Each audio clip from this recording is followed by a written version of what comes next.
গতবার কাউন্সিলর হইয়া আপনি যে কাজ করছেন তাতে মানুষের পাও জড়ায় ধরে অনুরোধ করলেও কেউ আপনার ভোট দিব না। এই জন্য জিজ্ঞেস করলাম, এটাকে আদেশ না অনুরোধ? গত নির্বাচনেও আমি কাউন্সিলর পদপ্রার্থী হয়ে নির্বাচিত হয়ে এলাকার উন্নয়ন করেছি। এবারও যদি আমি নির্বাচনে পাশ করতে পারি তাহলে এই এলাকার চেহারা পাল্টে দেব। শুধু আপনারা আমাকে সাপোর্ট করে যাবেন। এটা কি আপনার আদেশ না অনুরোধ? মানে ওই তুমি কারে কি কইতেছ? আপনারা কইতেছি, সবাই চিনে, সবাই জানে আপনারে, আপনি কি করছেন না করছেন সবাই জানে। গতবারও কিন্তু কাউন্সিলর পদে দাঁড়াইয়া নির্বাচনের সময় আপনি ওয়াদা করছিলেন এলাকার চেহারা পাল্টায় ফেলাইবেন। এলাকার চেহারা পাল্টায় নাই, নিজের চেহারাটা পাল্টায় ফেলাইছেন। 7-7টা বাড়ি করছেন ঢাকা শহরে, কোটি কোটি টাকা। আগে করতেন ভাঙ্গারির ব্যবসা। একটা মানুষ আপনার ভোট দিব না, আপনি ভোটে পাস করবেন না। প্রিয় আমি ভাই, নিজে মানুষের বাড়িতে বাড়িতে গিয়া মানুষের বুঝামু আপনারা যাতে কেউ ভোটটা না দেয়।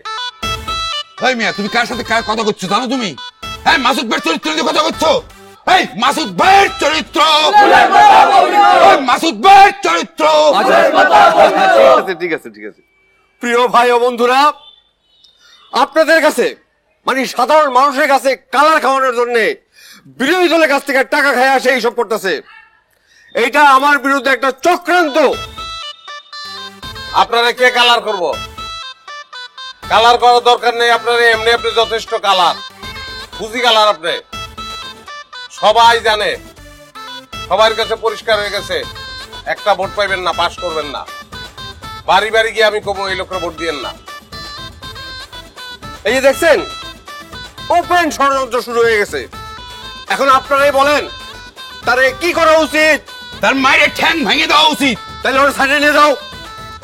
এই আয় এই লোক। আয় সাইডে আয়। প্রিয় ভাই ও বোনেরা, এই তুই মুখ বাদি কোনবি? আপনারা দেখছেন কিভাবে আমার বিরুদ্ধে ষড়যন্ত্র শুরু হয়েছে। আপনারা যদি সচেতন থাকেন, আর আমি সত্যি কথা বলতে পারবো না। তাহলে এই উন্নয়ন কেউ বাধাগ্রস্ত করতে পারে না। রে ভিডিও করবি না? ভিডিও মুখ বাজে আইছি, ভাইরাল কর। হ্যাঁ, এলাকার মানুষের কাছে আমার পচাবি না। কাপড় বাইন্দে আইছি কিন্তু এমন মায়ের দিমু সারা জীবন হাসপাতালের বারিন্দা হয়ে থাকবি। ভাই তোমরা আমার মারবা তো? এখন আমার একটা মিটিং আছে, এখন তো মারা যাবে না। কালকে মারো, নাহলে পরশু মারো, সন্ধ্যার পরে মারো। এখন একটু মিটিং এ যাই আমি।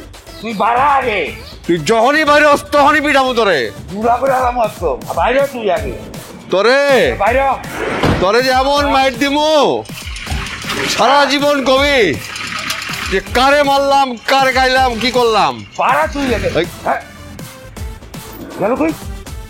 হ্যাঁ পুরো গেল তো, ও কানায় গেল দেখছেন? স্যার আমাকে এই কারণে ফোন দিছিলেন?